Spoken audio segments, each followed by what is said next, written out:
Місцеві новини на Радіо Респект. Вітаю, новини на Радіо Респект. У студії працює Віктор Терещук. У Рівному на вулиці Фабричній сьогодні близько 1-ї години ночі сталося ДТП. За даними патрульних, 23-річна водійка в'їхала у припарковану вантажівку через неуважність. Під час перевірки поліцейські встановили, що вона була нетверезою. Алкотестер показав 1,51 проміле. На жінку склали адмінпротоколи за керування у стані сп'яніння та спричинення ДТП.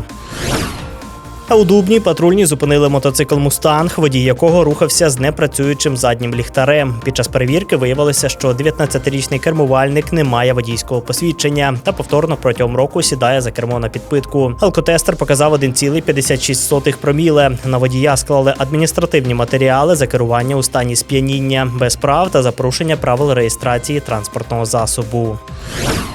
У Кам'янці-Подільському під варту взяли 62-річного чоловіка, якого підозрюють у замаху на вбивство військовослужбовця. За даними слідства, 16 листопада між чоловіками виникла суперечка у хостелі. Коли військовий вийшов на двір, підозрюваний підійшов та вдарив його ножем в груди. Потерпілого врятували завдяки швидкій медичній допомозі. Поліцейські оперативно затримали нападника та вилучили ніж. Суд обрав йому запобіжний захід, тримання під вартою без права внесення застави. Підозрюваному загрожує до 10 років ув'язнення. На Рівненщині правоохоронці затримали 37-річного жителя Зарічного, якого підозрюють у збуті марихуани. За даними слідства, він двічі у жовтні та листопаді продавав наркотики. Під час обшуку в його будинку вилучили канабіс та пристрої для куріння. Чоловіка взяли під варту, але з можливістю внесення застави, яку він поки не сплатив. Йому загрожує до 10 років ув'язнення.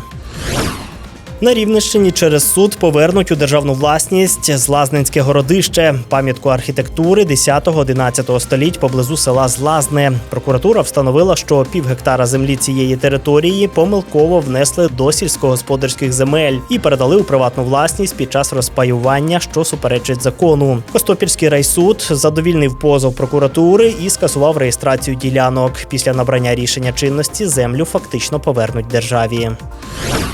У Рівному підприємець став жертвою інтернет-шахрайства. На онлайн-платформі він натрапив на оголошення про продаж генератора та перерахував понад 242 тисячі гривень на рахунок, який надіслав йому так званий продавець у месенджер. Після оплати контакт зник, а товар чоловік так і не отримав. Поліція відкрила кримінальне провадження.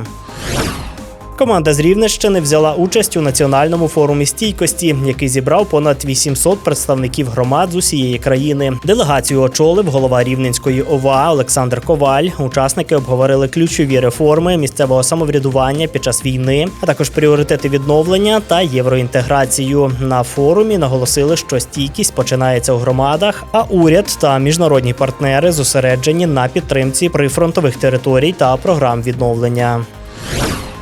На Хмельницькій АЕС триває кампанія добровільного медичного страхування. Страхові компанії презентували свої програми працівникам АЕС. В «Енергоатомі» наголошують, що державне медичне страхування є важливою складовою соціальної підтримки персоналу. На ХАЕС цього разу застраховано майже 89% колективу, і більшість уже скористалися послугами і позитивно їх оцінюють. Корпоративну програму впровадили у 2020 році, і щороку кількість учасників збільшується, що свідчить про довіру та покращення якості медичного забезпечення.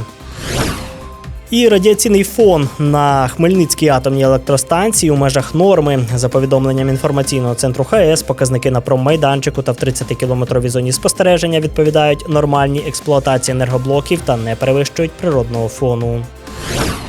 Це були новини на Радіо Респект. У студії для вас працював Віктор Терещук. Не перемикайте. Далі у нас багато цікавого, тому залишайтеся разом з нами.